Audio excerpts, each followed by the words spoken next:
Welcome to this edition of the YAHOWAH blog. I'm your host, Craig Winn. This is a Saturday, the 30th day of August, 2025.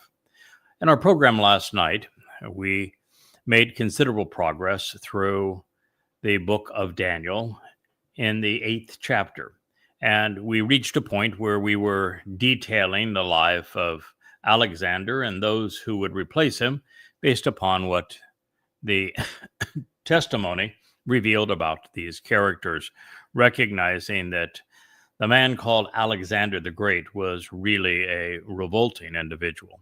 He was a drunkard late in his life. He was incredibly licentious. He was really just a questionable character. He enslaved countless people. He pursued people with a wrath and vengeance that is nearly demonic in his nature. Yes, he appeared to have made many good calls and battles, to have prevailed as a warrior, but he didn't contribute much of anything else to the world, and all in all, he was a net negative. But nonetheless, it's important to know that story and know how egotistical men like Alexander shape history, because we're dealing with one now in Donald Trump. So as we dig deeper into what Daniel was shown, we reach an otherworldly transition. The subject is no longer men running amok, but instead the spirit driving the worst of them to madness. And I suspect this is because Alexander the Not-So-Great was a consummate foil through whom we can view the great betrayer of the time of troubles.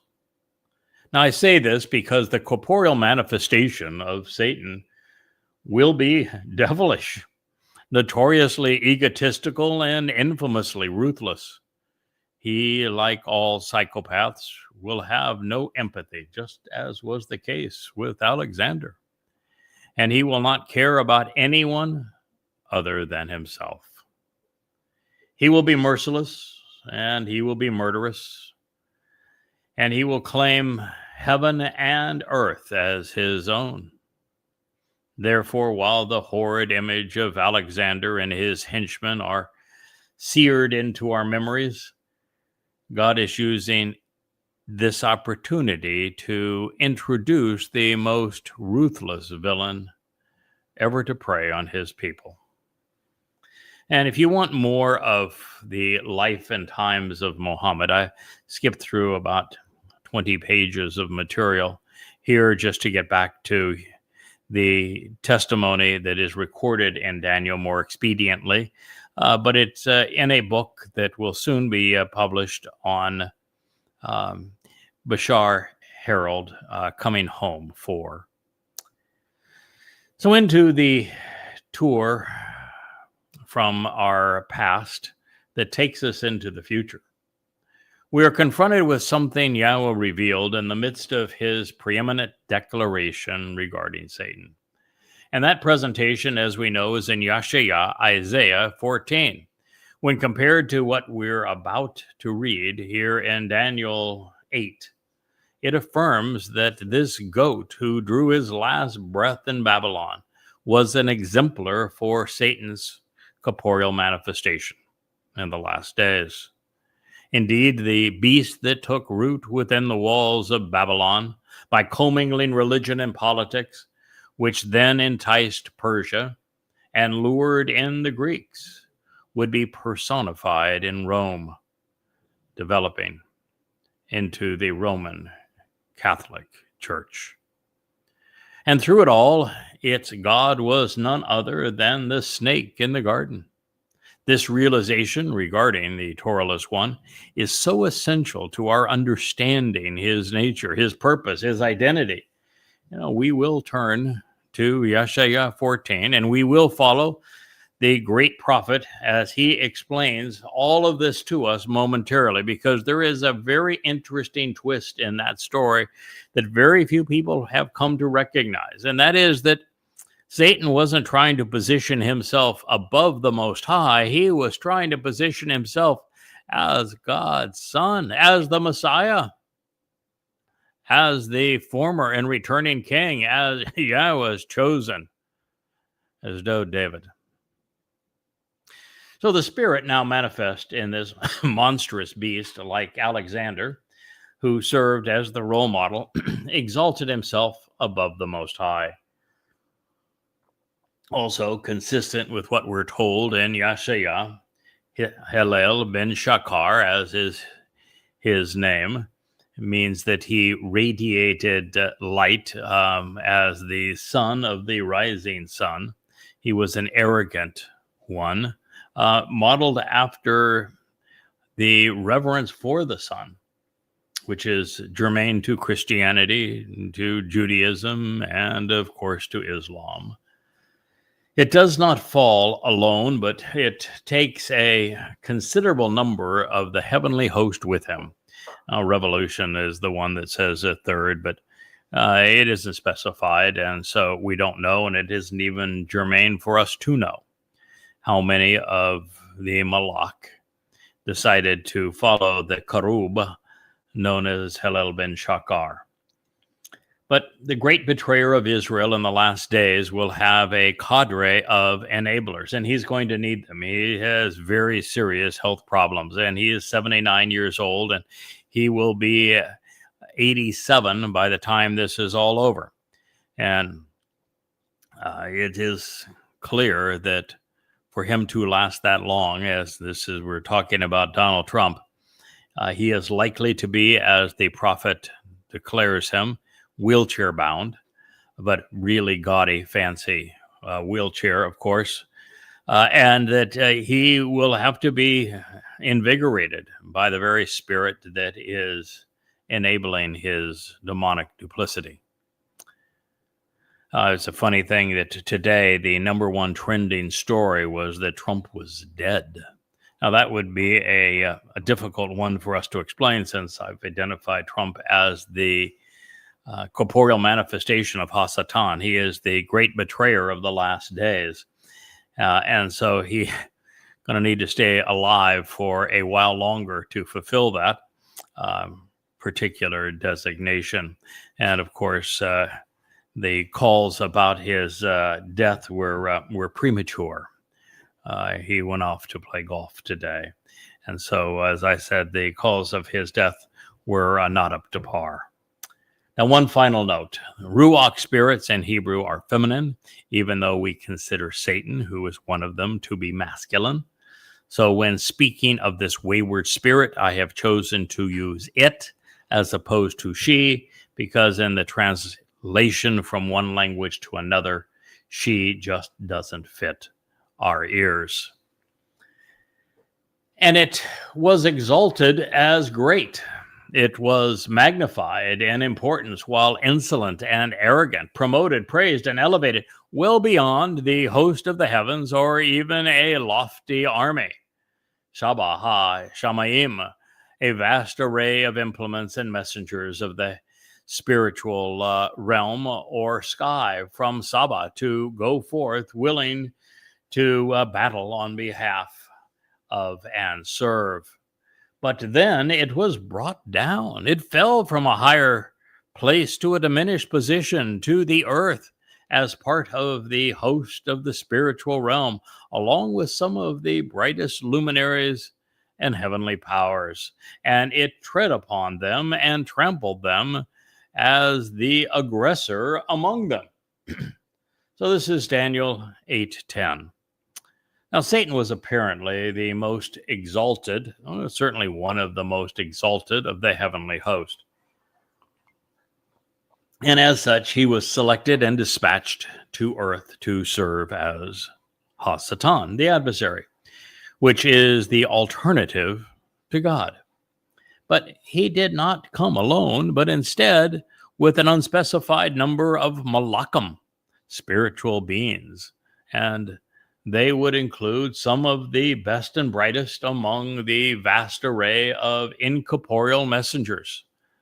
And in conclusion, it also appears that Hasatan was like Trump, and that he did not play well with others, even those who were associated with him. He turned upon and he bullied. Can't trust the devil. Who would have guessed?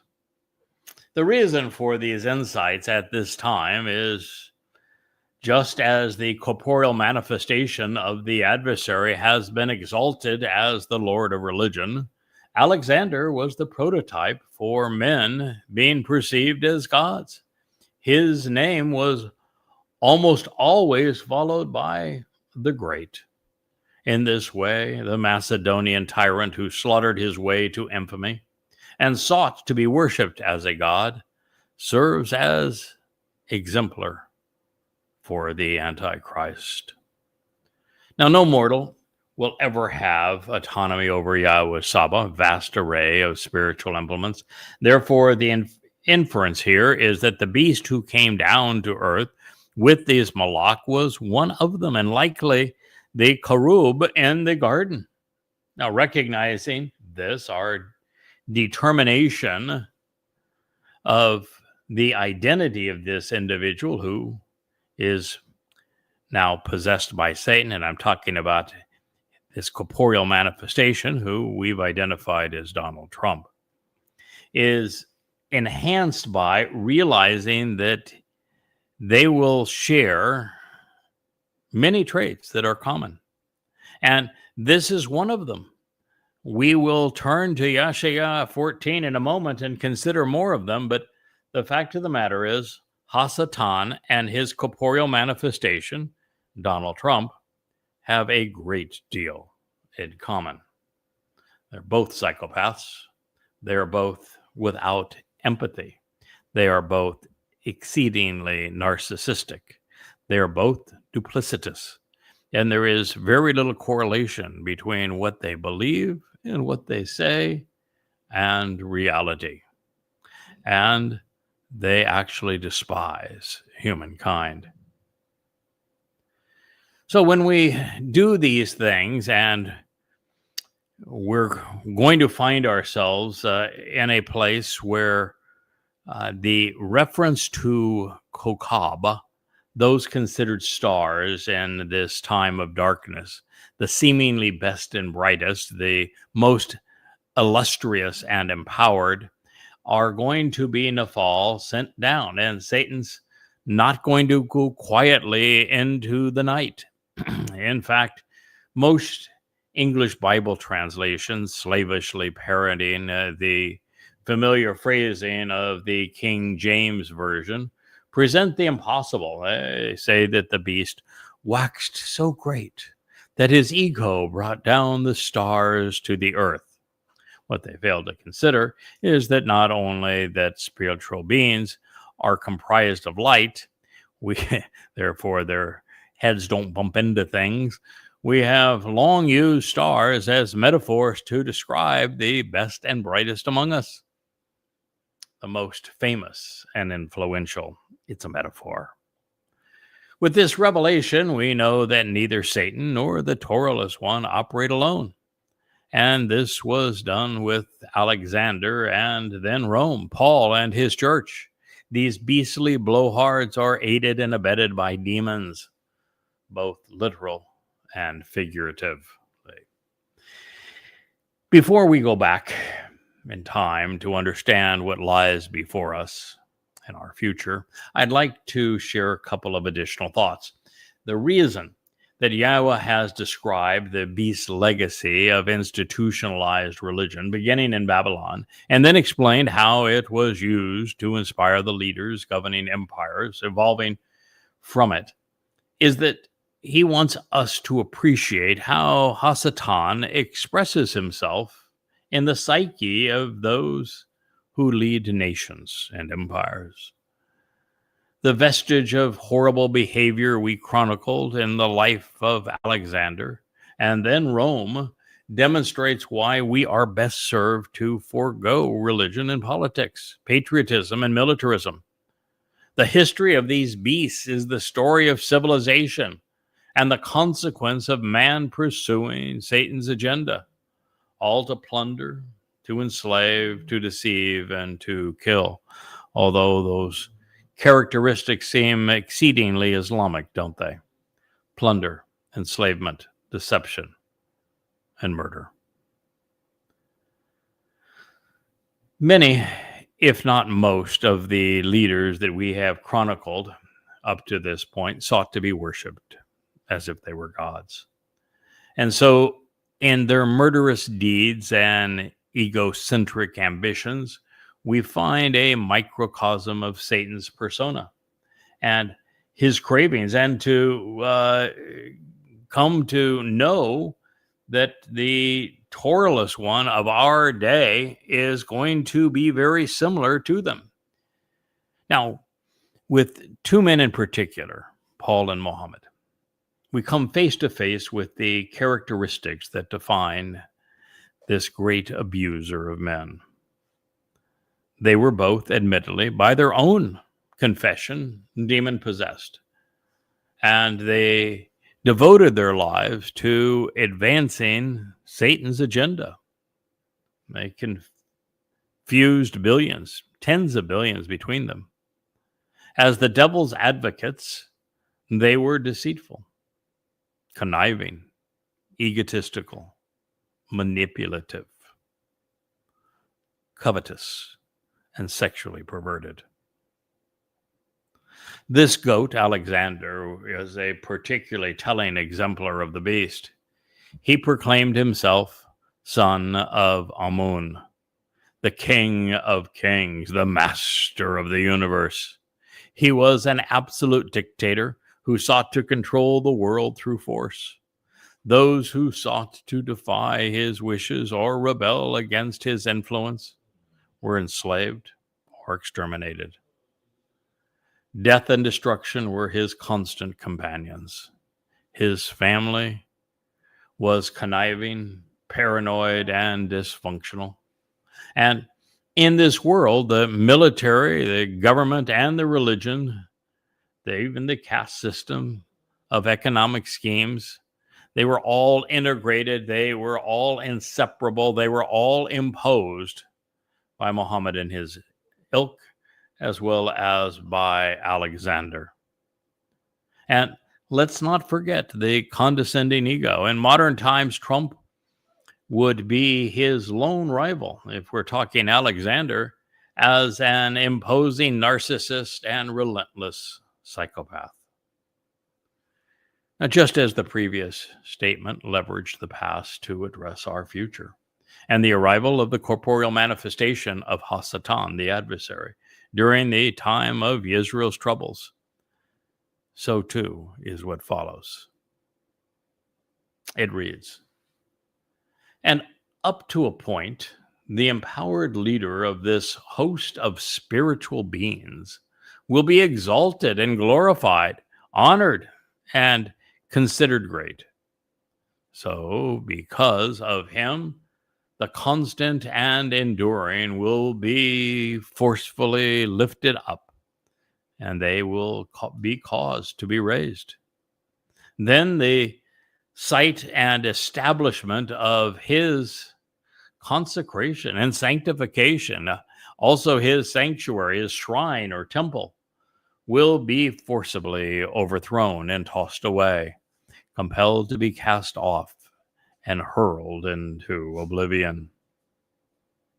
That's quite a statement, isn't it? It's Daniel 8:11. And like so many words comprising it in the Hebrew lexicon, we find here Ad, Sar, Saba, and Gadal. And the fact is that all four of these words can be positive.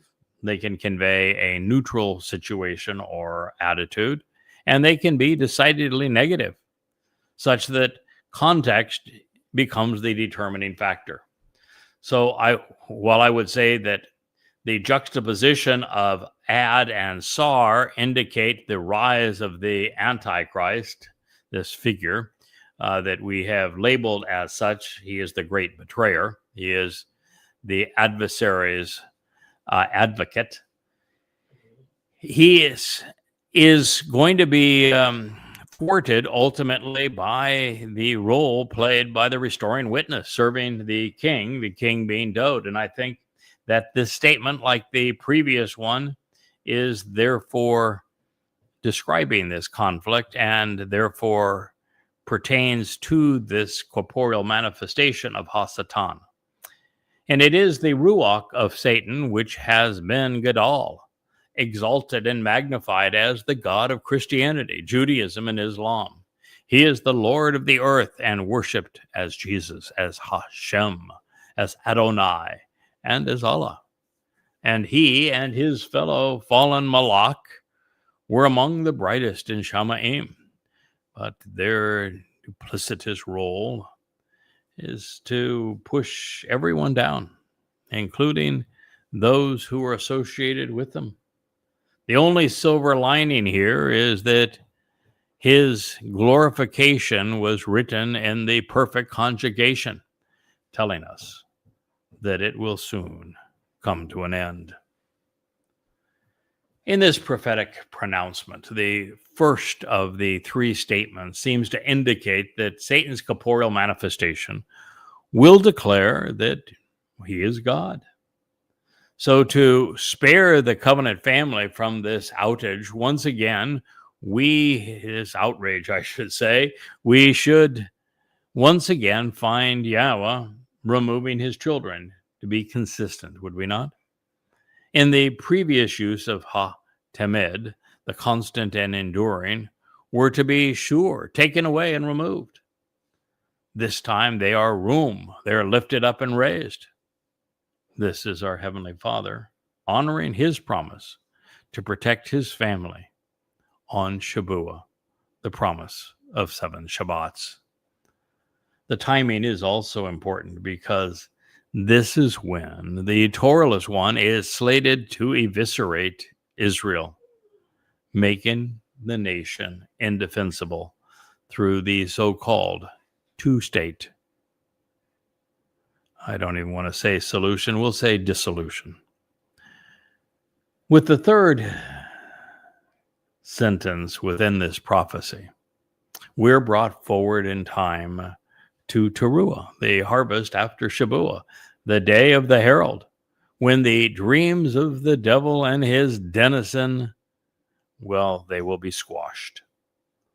All that they sought to establish with their gaudy and grandiose shrines to their ego, this sanctuary to Satan will be overthrown and they will be cast off into oblivion.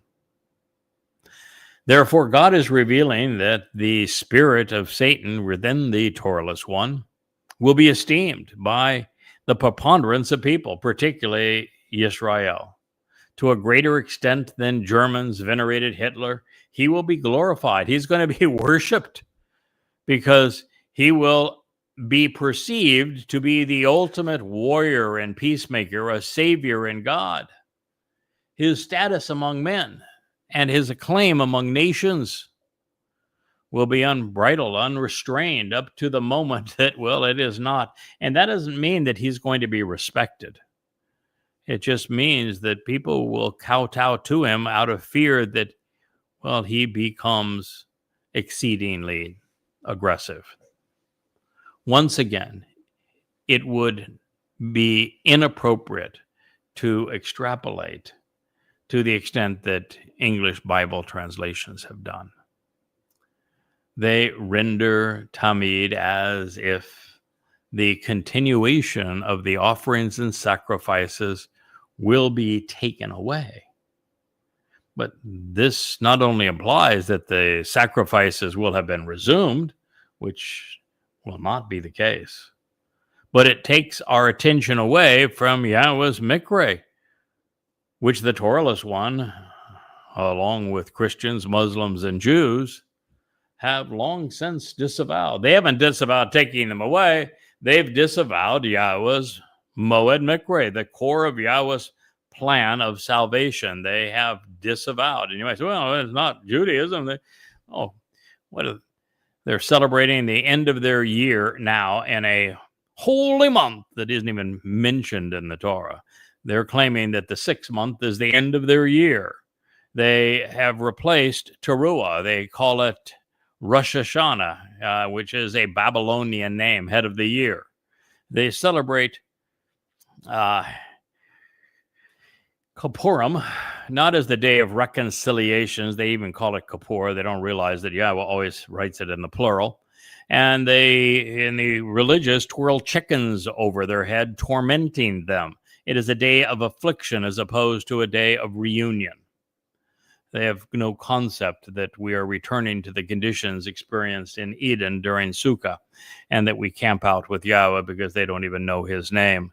And if you were to start at the beginning of the year, they have convoluted Pesach into freedom from slavery in Egypt when it is no such thing. It opens the doorway to life. Separation from the torment of Mitzrayim is possible because of matzah, when our guilt is removed from us, particularly religious and political guilt. And they have no concept also of Bikurim, which is firstborn children, because it brings us into the covenant. They would rather celebrate Purim and days like Hanukkah than they would pay attention to Yahweh's testimony.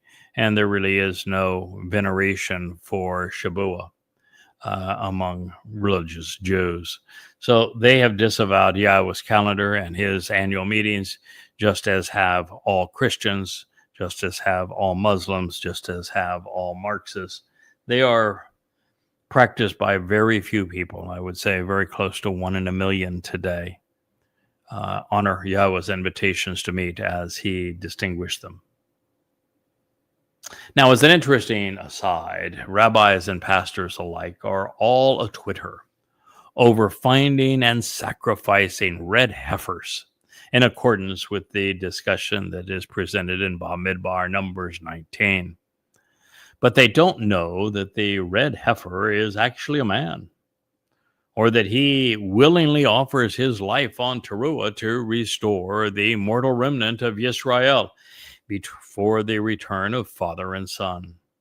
Fact is, they don't know that Teruah represents the opportunity to come home, that it is this day where this mortal remnant of Yisrael is purged, no longer serving as the metaphor of the adulterous woman. And it is the time to resolve the issues of the waters of Meribah, with Numbers 5 and Numbers 20 explaining what needs to be accomplished. Now, these things known, when we rely upon the primary definitions of each word, this is what Daniel actually wrote. And it was exalted. It's now speaking of this corporeal manifestation of Hasatan. And it was exalted as great and magnified in importance, well beyond the host of the heavens. But then it was brought down to the earth as part of the host of the spiritual realm, along with some of the brightest luminaries in the heavenly powers, and yet it tread upon them and trampled them down as the aggressor among them. Daniel 8:10. And up until a point, the empowered leader of this host of spiritual beings will be exalted and glorified, honored and considered great. So because of him, the constant and unceasing, who are continuously enduring, will be lifted up and raised. Then the sight, establishment, and implications of what he is consecrating and sanctifying, even his sanctuary, a shrine or temple, will be forcibly overthrown and tossed away, compelled to be cast off and hurled into oblivion. This is a reasonable summary of what God just revealed to us, that being Daniel 8:11. Now, these things known, I'm personally at a loss to explain why the King James Version, the New American Standard Bible, and the New Living Translation propose that Wa Men Hu Ha Tamed Rum somehow conveys by him the daily sacrifice was taken away. And by it removed the regular sacrifice from him. Or, in the case of the Nilt, by canceling the daily sacrifices offered to him. They're out of their mind. There are no daily sacrifices that are going to be offered to Hasatan and his corporeal manifestation, Donald Trump. He's not going to stop regular sacrifices because guess what? There are no regular sacrifices. They're out of their mind, and there is no word in that group, Min, Hu, Ha, Temid, room, that conveys sacrifice. Not one. Why did they all write sacrifice when there isn't the word for sacrifice in the text? I don't mean to wear you down with all of these explanations, but instead to equip you to conduct your own analysis. It is important for you to know that there are often many options available to us, and therefore different renderings are often possible. And in this case, the word patterns are deliberately challenging because God didn't want anyone to understand this until it was time when we needed to understand it, and that time is now. So these prophecies would remain unresolved and unsolved over the centuries. Now, in this light, here's the next riddle to unravel. By way of introduction, the last three verbs, gadol, which means exalted, room, rise, and shalach, overthrown, were all scribed in the third person masculine singular, which would be he. And of the preceding nouns, Saba, Shamaim, Eretz, Kokab, Sar, Temed, Makom, and Makosh, all but Eretz, land, are masculine. So curiously, however, each of the verbs in this next statement, Nathan, which means to give, Shalach, which means to cast, Ashah, which means to act, and Shalach, which is to be empowered, were written in the third person feminine singular, which is she. Therefore, neither the Tamid, the enduring, nor the Shabat, host, can serve as the feminine subjects of these verbs, nor can Pesha, revolt. Now, this leaves us with an unidentified feminine subject, such as potentially the Ruach, spirit, or the Emeth, the truth, or the Eretz, land. Now, adding to the complexity, in this Nifl stem, where the subject carries out and also receives the action of the verb, which is a gift, Nathan, to give, it can be rendered as she will give or she will be given. These things known, here's my interpretation of the text. She will be given, Nathan. She will promote this offering being presented and bestowed, Nephil imperfect. She will pursue and receive this gift with ongoing consequences throughout time, over to the continually persistent and enduring Al-Ha-Tamid, to those who are constant and unrelenting. It's a masculine noun. A host of spiritual implements, Saba, a vast array of envoys and messengers now engaged in battle, also masculine, because of the Pesha, rebellion, through this defiance and revolt. Pesha is also masculine. And she will cast Shalach, so she will throw out the Hiphil imperfect, where she will cause truth to serve as a reflection or extension of herself into perpetuity, such that it is perceived as trustworthy and reliable to the land.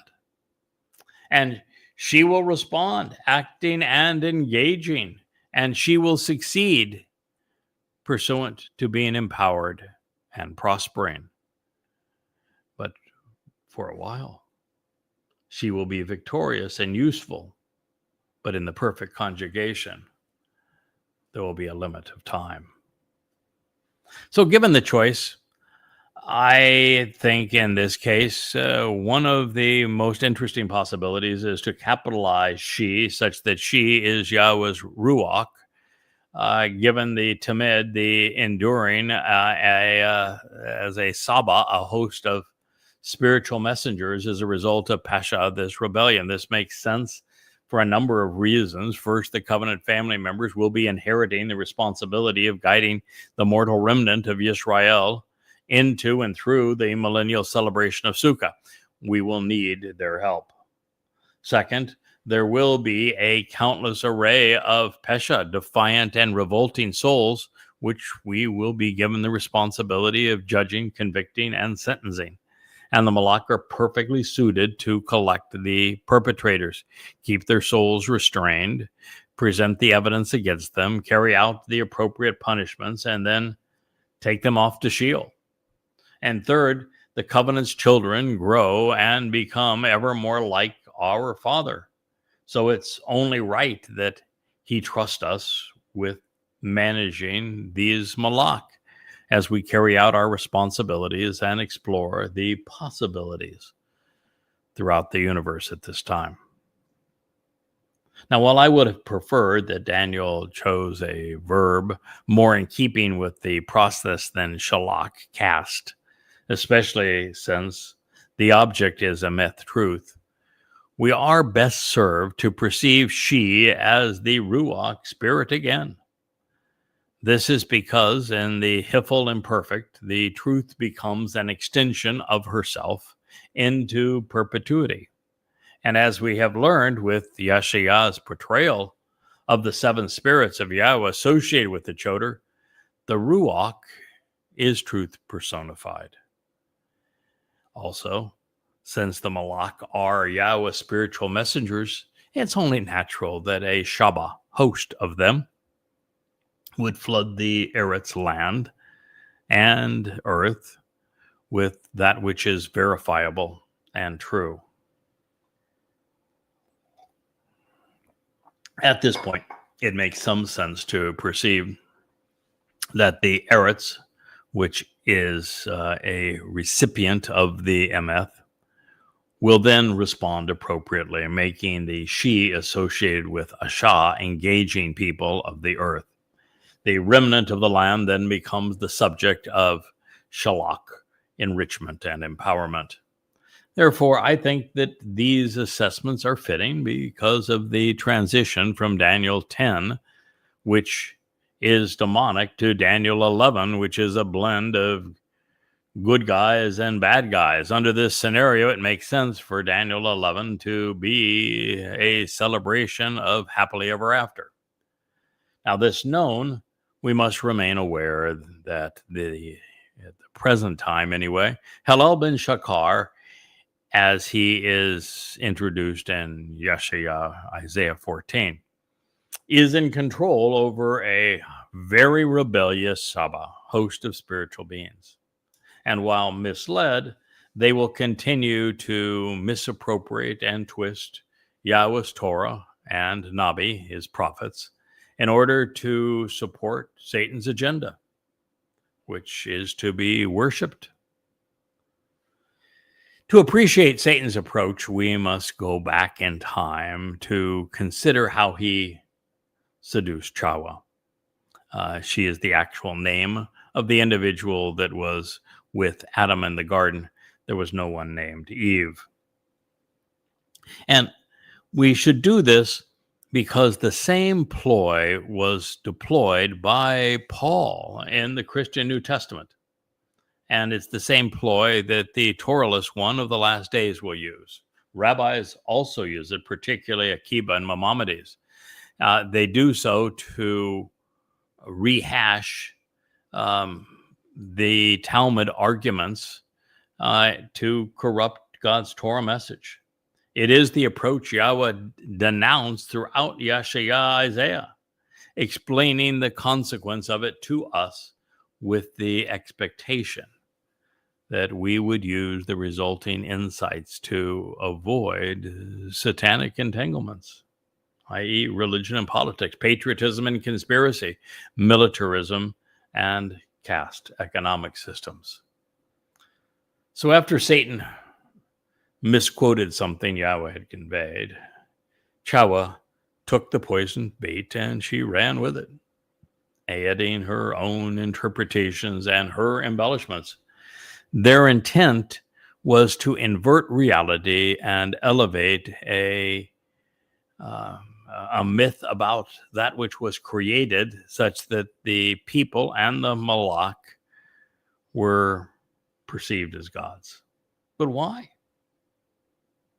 God is on record offering us everything we could possibly desire. He has provided the means to perfect us and to make us immortal. He has promised to adopt us, enriching, empowering, and enlightening us to the extent that we become infinitely superior to any and every god that mankind has ever conceived. So what's the advantage of them? Join the covenant. You'll be infinitely superior to the myth of Jesus Christ. Won't even have to pick up your cross. Now, as the covenant's children, we will inherit the material and the spiritual realms. A couple of trillion galaxies out there, folks. Now, that's everything that exists. And then for good measure, Yahweh will teach us how to create a new universe of our own making. So even if it were possible for us to become divine, and it's not, nothing would be gained by becoming a rival god. Further, being God happens to be the most difficult job in the universe, and it is largely disappointing as a result of his creation continually disavowing him, even worshiping human constructs, instead of engaging in a familial relationship as he designed and intended for us. So Satan, to his credit, has been very good at being bad. Up to this point, relatively few have chosen Yahweh over Hasatan. If it were a popularity contest, the adversary has won by a Trumpian landslide. And that is likely as God intended. Indeed, the very reason for creating and deploying the serpent.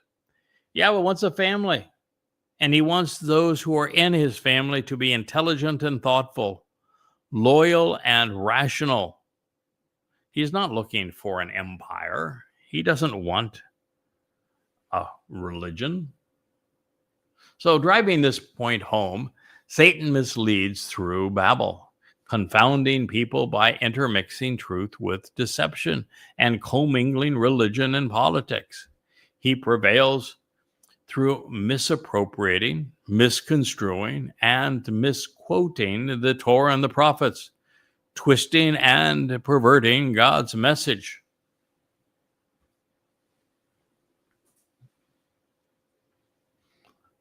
Some jobs are just there because they need to be done. And so rather than coming up with a original paradigm, Hasatan and his minions use half-truths. They promote counterfeits. And there's no greater, more damaging counterfeit than Jesus. Second on to that would be Bar Kokhba. They are both false messiahs. Satan's mythology is similar to that in an Escher print, if you've ever seen one of those, with an infinite metamorphosis twisting reality to pervert our perspective. Right becomes left, and up is down, as is the case in Satan's agenda, where reality is spun around and it's inverted with clever reproductions of familial patterns. The adversary's favorite medium is religion, far and away, although he is also surprisingly effective in academia and philosophy, conspiracy, patriotism, politics, restrictive economic schemes, and within the military.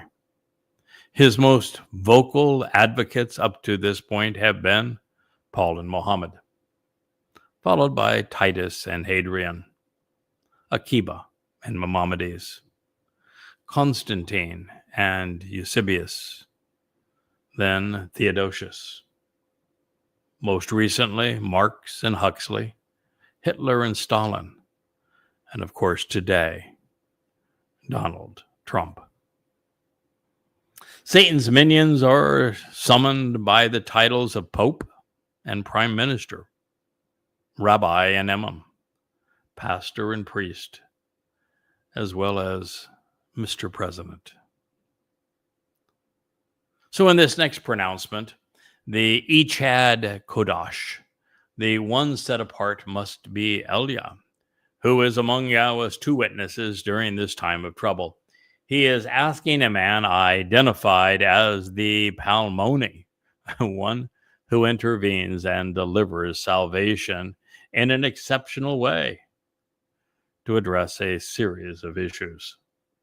He wants him to explain the duration and extent of this vision, pertaining to the constant and enduring, as well as the devastating and desolating rebellion that is transpiring at this time, particularly as it prompts the set apart and heavenly host to ponder the implications of worldwide subjugation and oppression. Therefore, the Palmoni is either Dode or Yada. Only two men provide salvation for God's people. They are the only two individuals uniquely prepared to intercede and deliver humankind from their guilt and harm's way. They are both confident and judgmental, and the most distinguishing factor is that their sacrifices on Pesach and Towrah are used by Yahweh in miraculous ways to save his people. And while Dode is obviously the greater between them, and his sacrifice on matzah carries away all manner of religious and political guilt, and the Adama Paraz, Yada's sacrifice on Towrah, resolves inadvertent guilt, being misled versus misleading. They are both powerful influences over souls. And while Dode is obviously the most important, as I have mentioned, it is Yada's sacrifice at this time that God uses to resolve the current crisis of rebellion, because it must end now for there to be a homecoming on Yom Kippurim. So here's the text as it is translated for you. Then I choose to listen intently, and I heard Wah Shama. Of my own free will, I decided to pay very close attention to what was being said, because of the genuine and ongoing implications of what I heard. Call, imperfect, paragogic, cohortative. That's a mouthful, isn't it? Call stem means we interpret this call to listen genuinely and as an authentic plea to listen. Imperfect means that he would do so habitually and there would be ongoing implications of what he heard. Paragogic, creates a sense of emphasis for all of this. This was important. And the cohortative is an expression of first-person volition. So then I chose to listen intently, and I heard Echad Kodesh, one who is set apart. Echad means one. That's what Echad means. Kodesh means set apart. That is what Kodesh means. So this is one who is special and distinct. He is prepared and devoted. And he is speaking. So then I chose to listen intently, and I heard Echad Kodash, one who is set apart, speaking, Dabar, communicating, using words and language. Peel participle, masculine singular. The object is influenced by the dramatic and impassioned nature of the message being conveyed by this individual. The Echad Kodesh, the set-apart one, asked the Palmoni, the one who intervenes and delivers salvation in an exceptional way. Laha Palmoni, to the one uniquely prepared to intercede and save, in whom we can be confident in considering, from Palal, to intervene, to intercede, to be judgmental, Palah, to be distinct, separated, distinguished, set apart, exceedingly uncommon, Palet, to safely deliver and save, and Pelah, in a uniquely exceptional and even miraculous way. And Ma, pondering those implications, concluding with On, which speaks of all things pertaining to any of this, with the Ane Y Yod conclusion, making this our Palmoni. The set-apart one asked the Palmoni to speak as a restoring witness, to explain the extent and duration of this prophecy to be perceived, pertaining to the unrelenting overall continuance and duration of the destruction and revolting rebellion, of the deadly and devastating criminal defiance, and of this causing the set apart and the heavenly host to ponder the implications of those being trampled by oppression, subjugation, and persecution. Daniel 8:13. Boy, is there a lot to unpack here, and I must begin with an apology. We presented this statement a number of weeks ago, and because Palmoni has this sound that is similar to My Little Pony, my wife said, "Oh, you're my little Palmoni," and we all had a good laugh. And I particularly made fun of myself using it, saying that being called the Palmoni was likely a response to me saying that I could best him when it comes to the design of the platypus, because my platypus would have the feathers of a colorful bird and would fly. But I owe him an apology. There's nothing cute about the Palmoni. The Palmoni is the savior of God's people. The Palmoni lays down his life to give life to Israel. And so this is an exceedingly important title. The Palmoni is one who intervenes, who delivers salvation. And the Palmoni does so in an exceptional way. This individual is exceedingly important to God's people at this time.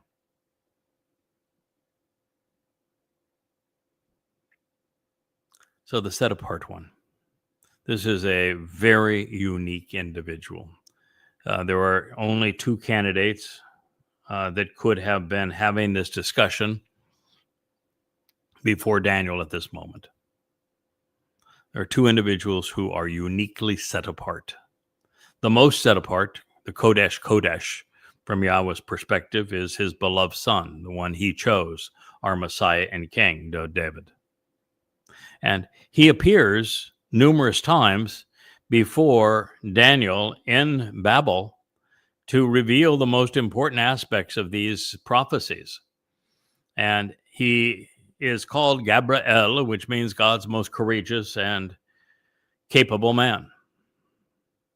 And as we know, Dod is Yahweh's Kodesh, most set apart. But there is another man who plays a role in all of this, and his name is Elia. He is exceedingly unique. He is the one person that Yahweh harvested and brought home so that he could serve to orchestrate the sacrifice of this palmoni. So he plays the role of master of ceremonies, just as he did 2,888 years prior to this moment when he lambasted the religious and political influences in Israel, ultimately leading them to their humiliation and death. So either one of these two men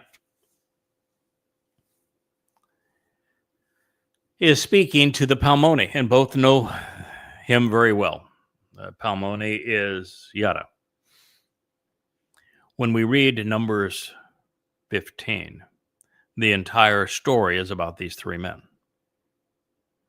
The bull, who is the palmoni in this case, the ram, who is David, and the goat, who is Elijah, the prophet, who is returned for this occasion. They are God's primary three implements that fulfill the final three Moed Mikre. Palmoni has responsibility for Shabuah and Towrah. Elia has shared responsibility for Towrah and Koporim. Dod is in this position because he fulfilled Pesach, Matzah, and Bakorim previously, and his sacrifice makes Shabuah possible. And he is the beneficiary of the Towrah sacrifice, and he returns on Koporim to be king of Sukkah. That would mean Dod is the man.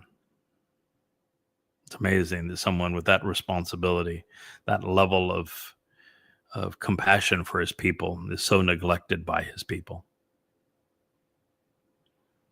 So the set apart one asked this palmoni, and at this particular case, the palmoni is absolutely, unequivocally the Adamah Parah. He is the par, this bull. He is the bakar, this bovine that God has set in place to purge his people of their guilt so that they can receive Dod back as their king and be part of the millennial Shabat.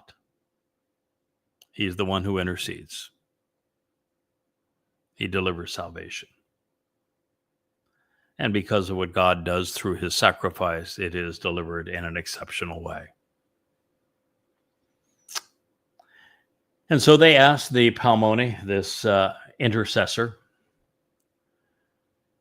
to speak. And he would speak as an ad, a restoring witness. That is his primary mission. And he was asked now to explain what I am analyzing now, pertaining to the unrelenting and overall continuance and duration, the time from beginning to end of the destructive and revolting rebellion of deadly and devastating criminal defiance.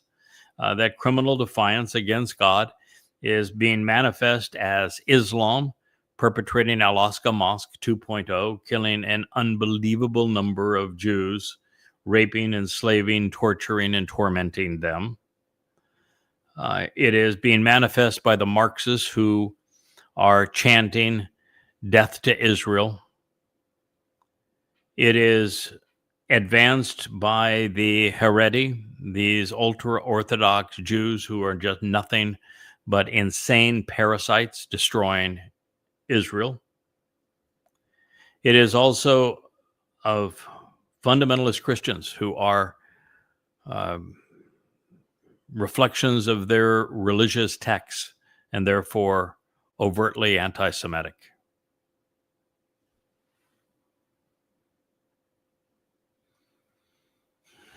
And This text, as I said, goes on to say, and of this causing the set apart and the heavenly host to ponder the implications of this great subjugation and persecution. The set apart are those who were harvested on Bikurim and on Shabuah, and even on the first evening of Towrah.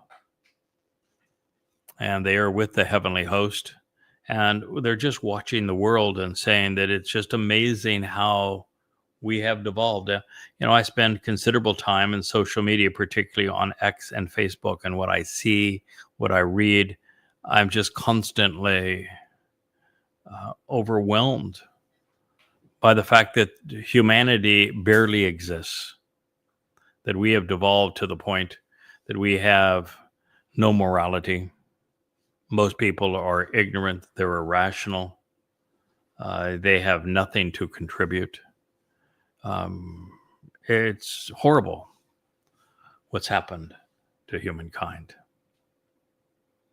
Well, the realization that the Palmoni, the one who intervenes and delivers salvation in an exceptional way, is being addressed as a fellow witness, as I've shared with you. He is Yada. In this case, he is not Dod. And he is being asked to quantify the duration and extent of the period that the unrelenting will endure this revolting devastation that is so horrendous that it even causes the set apart and the heavenly host to question the implications of this grotesque worldwide persecution. Before we ponder the Palmoni's answer, let's clear up some misconceptions. As we have now come to expect, my translation differs substantially from those found in English Bibles. Most fail to distinguish between Echad Kodesh, one who is set apart, and that is absolutely what it means, and the Palmoni, which, as we know from exploring every possible route, designates the one singular and specific individual who is uniquely set apart and prepared to intervene to save, doing so in a miraculous way. But unwilling to do the same due diligence, religious publications are wont to infer that a saint was overheard chatting with another saint, when there are no saints and one phrase is clearly distinct from the other. Also troubling, once again, the preponderance of English Bibles render ha-tamid as either the daily sacrifice or the regular sacrifice, even though tamid doesn't speak of daily, regular, or sacrifice. Where do they get off changing the word of God? So therefore, I've chosen to render it in accordance with its full and complete etymological meanings. Additionally, there is a material difference between the way the KJV, NASB, NLT, and JPS render Kodash. And Kodash is an exceedingly common word in Hebrew. The word in its various forms, Kadesh is the verbal root and Kadosh is the noun. It means to be set apart, to be separated, to be special, to be uncommon, to be distinct. Theologians prefer to convey it using religious garb, such as holy and saints or sanctuary. Well, this is a critical mistake because there are very few things as important to our relationship with God than understanding the implications of being Kodesh, set apart. It is only when we are Kadesh, when we are separated from the norm, from that which is common, and therefore from religious, political, or conspiratorial schemes, that we have any opportunity of even knowing God, much less entering his presence. Kodesh is what makes it possible, because we are uncommon and set apart.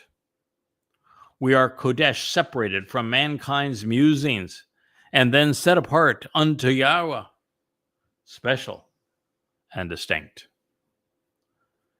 Further, when this instructive term is mischaracterized, becoming religious, it is turned into a false prophecy. There will be no restored sanctuary to give over to the host, tossing the faithful into the quicksand of religious toxicity. If we want to know the truth and be counted among the enduring and set apart, we need to know what the words God is using actually mean. Now, these things recognized, Eliah, who is likely the set apart one here, once his fellow witness, singular, it's Yada and Eliah at the end, to explain to those who are being tormented by this appalling cast of characters, to realize that their ordeal will be resolved. There is a happily ever ending. You know, as I write and post on X and Facebook, the realization is that all I have is horrible, bad news over the next 8 years, but finally it's all resolved very favorably, although for very few. And that's what Eliah wanted Yada to convey.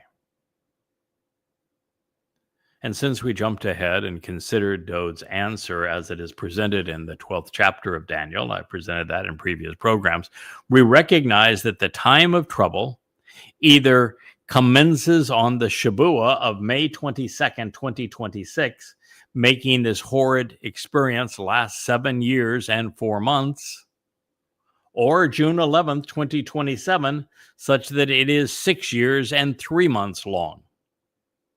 It coincides, or concludes, I should say, on Towrah, which is September 24th, 2033, when the mortal remnant of Israel will return and is purged, pursuant to the specification that Dod as Gabriel laid out.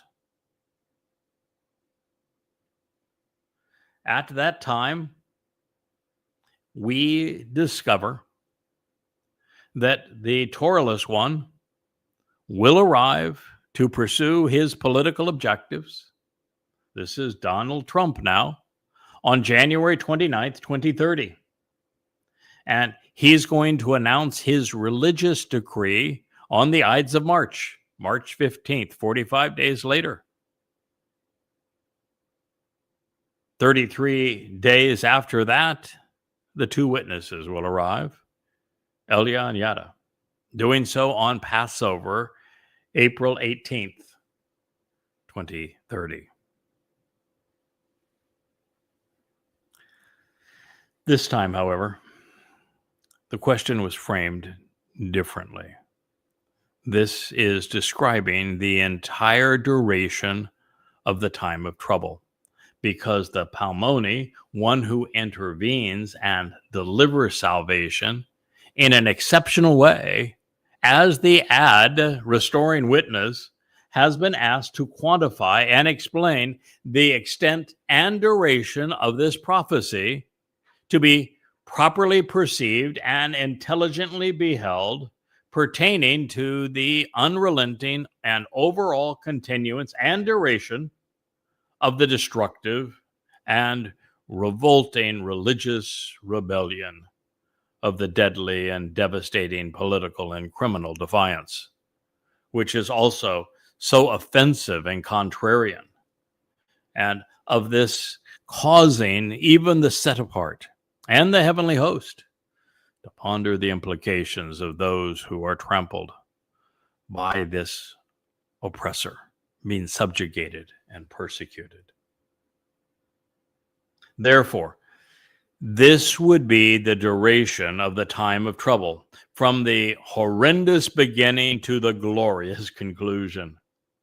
And based upon Yahowah's declaration in the 17th chapter of Isaiah, it must commence upon the fulfillment of Shabuah. So now, based upon the answer in the next statement, we know which promise of the Shabat is the one that will actually begin the time of trouble, which could be distinguished from the Shabuah that will designate the Katzir harvest. Now, this will reveal the last possible date that the so-called two-state solution can be imposed on Israel as it is described in Daniel and in Isaiah.